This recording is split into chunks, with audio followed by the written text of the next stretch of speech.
Howdy, boys and girls. Welcome back to another episode of Shooting28mg with me, your host, Kyle. Today we're going to do something a little different. At least I think we're going to. We're going to try to build a deck based on some of the newer cards that I've been looking at and wanting to do, and then we'll go from there. So right now, a couple things to talk about, go over.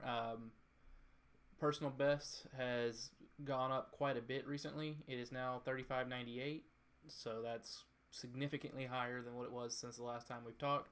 And the goal is now 37.50. You know, every time you reach a goal, you gotta shoot just a little bit higher. So 37.50 might not be much higher than 3600, but it is still a significant jump, especially with the way Clash Royale works and the way the trophy breakdown kind of goes down. You know, you can get to 3,500 pretty easily as a level 10. You can hit that mark with, decent level cards. Once you get up to like 3,750 and 4,000, then you're starting to run into people with, starting to get maxed out cards, level 12 cards, commons, level 10 rares, stuff like that. So you start facing people that have put either a lot more time or a lot more money into the game. And they're better because of that. It may or may not be skill, but it definitely has better cards, and better cards equals better play. The fact that I got 3 level 8s as well as a couple level 11s, level 11 common, 2 level 2 legendaries, as well as level 4 epic, it's definitely helped. And then, tower level 11 has definitely helped even more. So with that said, I've, been slowly climbing up the ranks because of that. So today what we're going to try to do, I put together this deck the other day. This was my Epic Sunday challenge with me and Charles. We kind of just do it for fun. I wanted to record it, but my speakerphone on my phone just kind of quit working, and he couldn't come over. So all said and done, wasn't able to do it. The cards that I didn't like in Epic Sunday was the fact that I had the mortar again. I don't like the mortar. It just doesn't match my playstyle. It works, but it's not me. It's not who I am. It's not like what I like to do. So this deck worked pretty good. What I was thinking of doing here, instead of the zap, was to throw in the lightning, because that's one of the newer cards that was affected by the most recent update. And the fact that I have it up to level 5. It's kind of a shame to have a level 5 epic and hardly ever use it. But that said, it's a 3.9 deck right now, even with the level with the 1 elixir skeletons in there. So definitely need to look at something to either trim it down or make it a little bit better.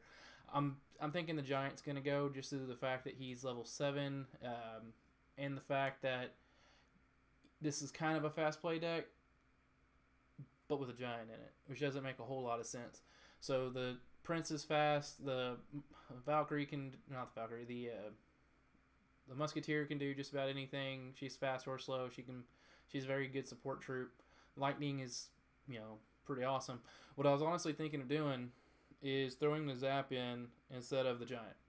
Brings it down to 3.5. I can still get behind my opponent.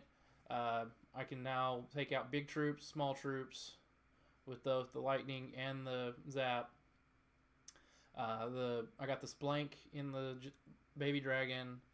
I've got the tank high damage dealers in both the prince and the mega minion, and then I've got the 1 elixir skeletons that I could upgrade if I wanted to, but I just don't really see the necessity.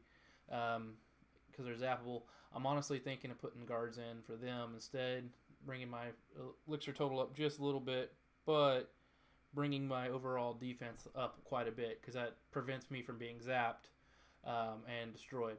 So I have 2 level 5 epics, 2 level 4 epics, level 2 legendary, a level 6 rare, level 8 rare, and a level 11 common for a 3.8. I'm still thinking that's just a little heavy. That level 5 and level 6 definitely, or 5 and 6 elixir card definitely skews this deck quite a bit. Let's see. What else can we do to make this deck just a little bit different? Oh, and have anybody run against the trainer recently? Because every time I've been playing him of late, he's a level 12 with level 8 epics, level 13 commons, and level like 3 or 4 legendaries. I'm just like, where did you come from? this is quite a bit different than what I'm used to playing. So I don't know if it's because I'm level 11 and it wants to challenge me or what it is, and he's gotten aggressive too, because now he's stringing together pushes that just like, wait, what? I actually have to focus and play you right now. So that's something significantly different. 3.8 deck.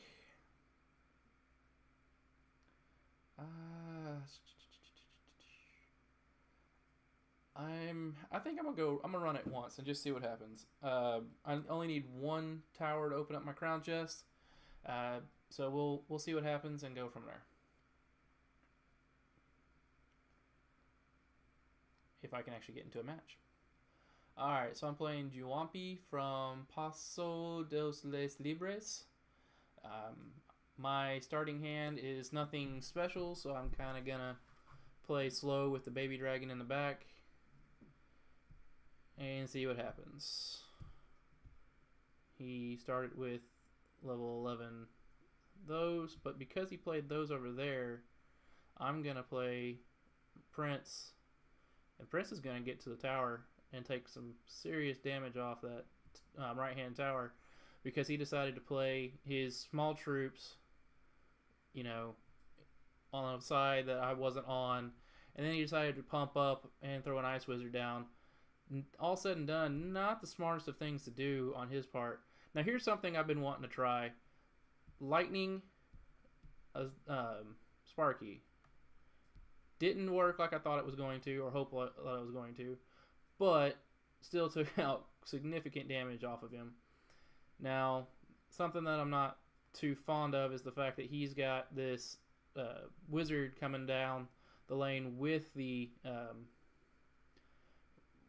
Sparky, which means that it's going to be able to kill anything like my guards really fast and keep me from being able to truly get effectiveness on that Sparky. Now, level 2 Sparky, never tried it with a lightning. Now I know, so won't try that again. Not worth it.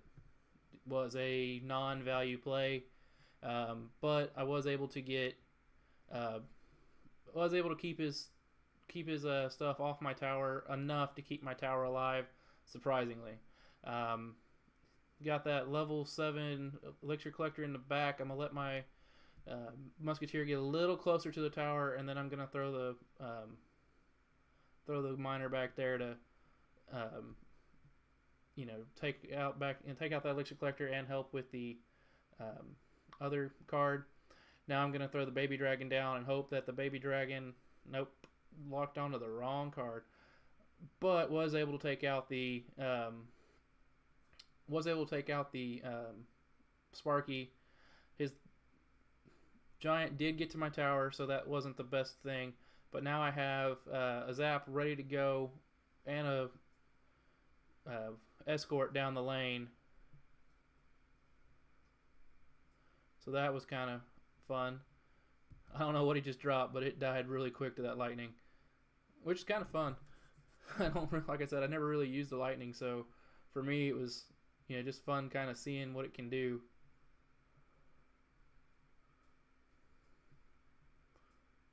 Oh, I know what I don't have in this deck that I could really use right now. My Ice Wizard. I'm used to running that Ice Wizard and having him to, oh, here's a value lightning. Almost took out his entire elixir collector and tower right there. Put him down, zap those two.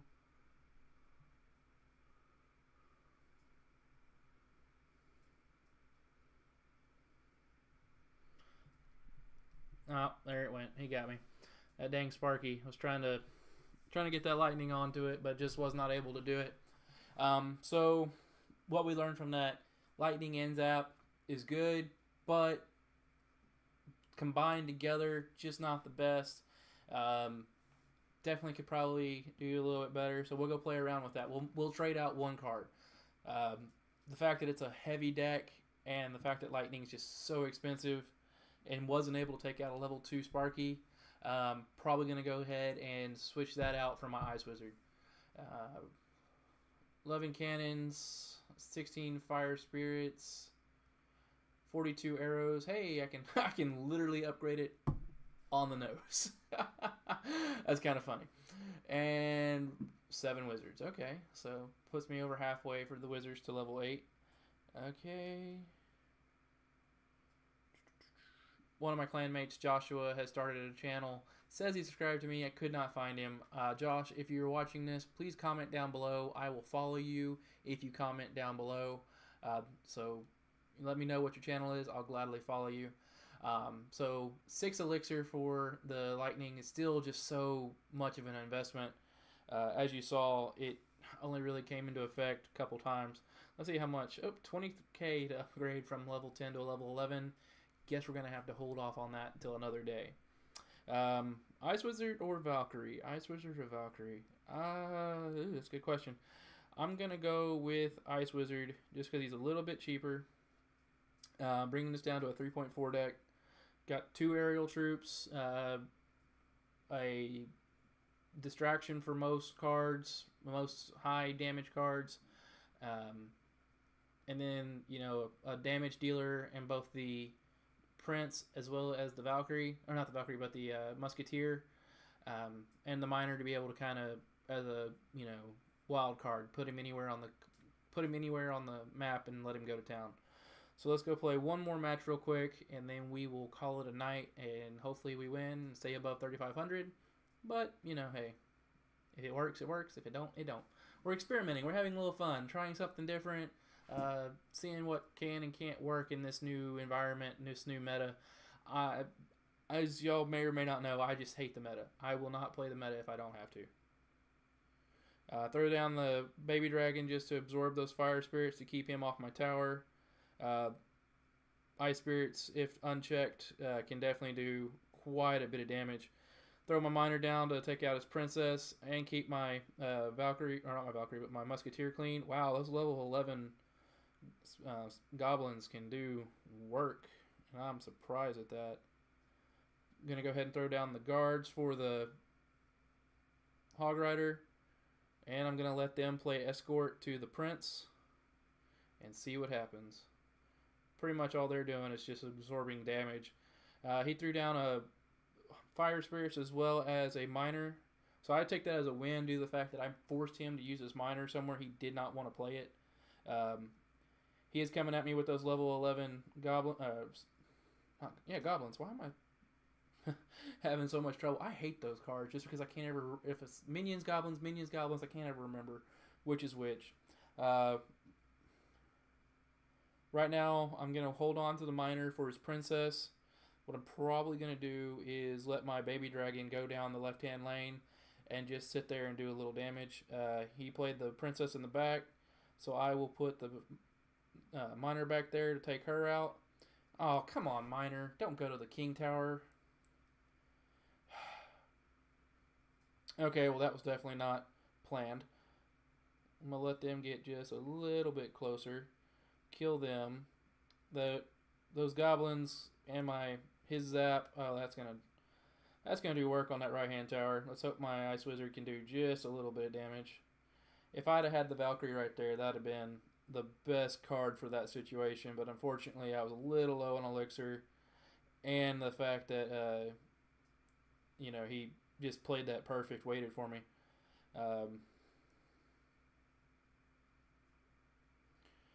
He knows that my answer to his hog is my guard, so he's playing that. I played the Baby Dragon. That is not the card I played. I played the Miner in the back. I was sitting here going, where the heck did the Miner go?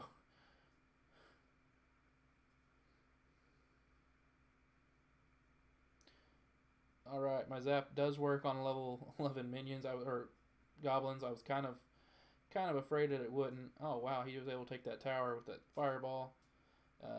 Put the Ice Wizard down, but it's going to be too little too late on that right-hand tower. Had that push made it through, that probably would have worked.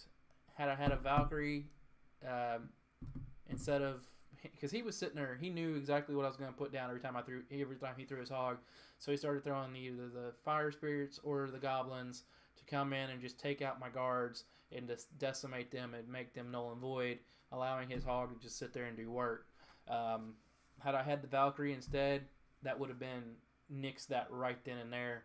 The fire spirits probably still would have done some damage to me, but definitely wouldn't have done near the damage that he was able to do with that push. So definitely something to consider, which is why this is the reason I run this deck. It's effective against so many things. Giants, golems. The only thing I really struggle with, and I'll be perfectly honest with you, the only thing I really struggle with is when they put 3 musketeers together. If they split them, I have no problem. But if they put 3 musketeers down the same lane with a tank in front, I have trouble with that just because of how much damage they deal so fast.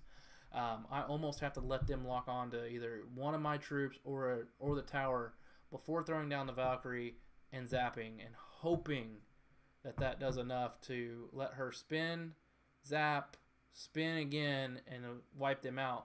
If they're level 8s, that's 3 spins my Valkyrie has to do to be able to knock out all 3. But if they split them, I can put the Valkyrie on one side and the guards on the other. Don't take any damage whatsoever. So it's definitely, give and take. Each player is its own. Each deck is its own entity. When I run against meta, though, and it just depends on how the person is running his deck and how he chooses to run the cards. It can be fun. It can be difficult. It can just be frustrating. I've gone on such large tilts before. I've lost 400 or 500 trophies just because I'm too stubborn to quit playing. And B, I was like, all I gotta do is win 1 or 2 more, and I'll be right back to where I am. And without realizing, I'm like, wait a minute, I just lost all these trophies. So my advice to you is this: if you go on tilt and you know that you're not doing well, take a break, rest, just stop playing for a little bit, or change up your deck. Go and have some fun. Go experiment.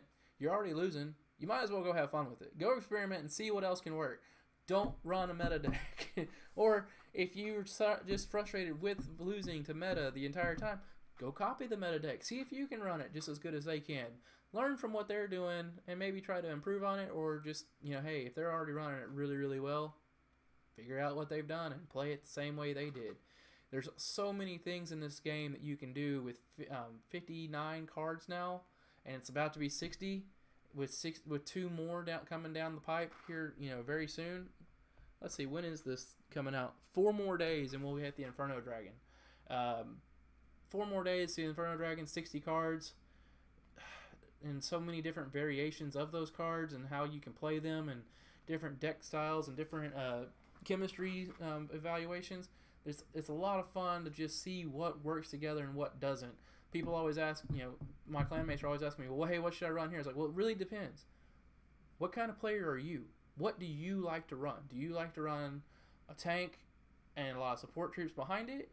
Or do you like to kind of fast push, get a lot of damage in real fast? Or are you a defense-minded person and you're okay with just doing a little bit of chip here and there and taking a tower that way?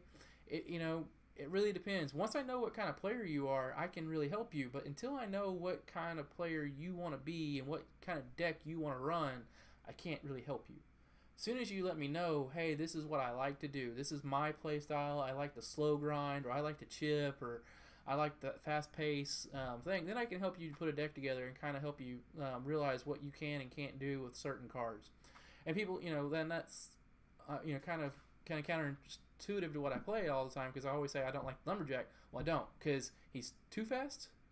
If that makes any sense, I can't quite get a grasp on how to play him yet. I'll experiment with him eventually, but I really can't figure out how to play with him just yet, because he's supposed to be a tank, but he's not. And then he's supposed to be a high damage dealer, and he is, but he dies so easily.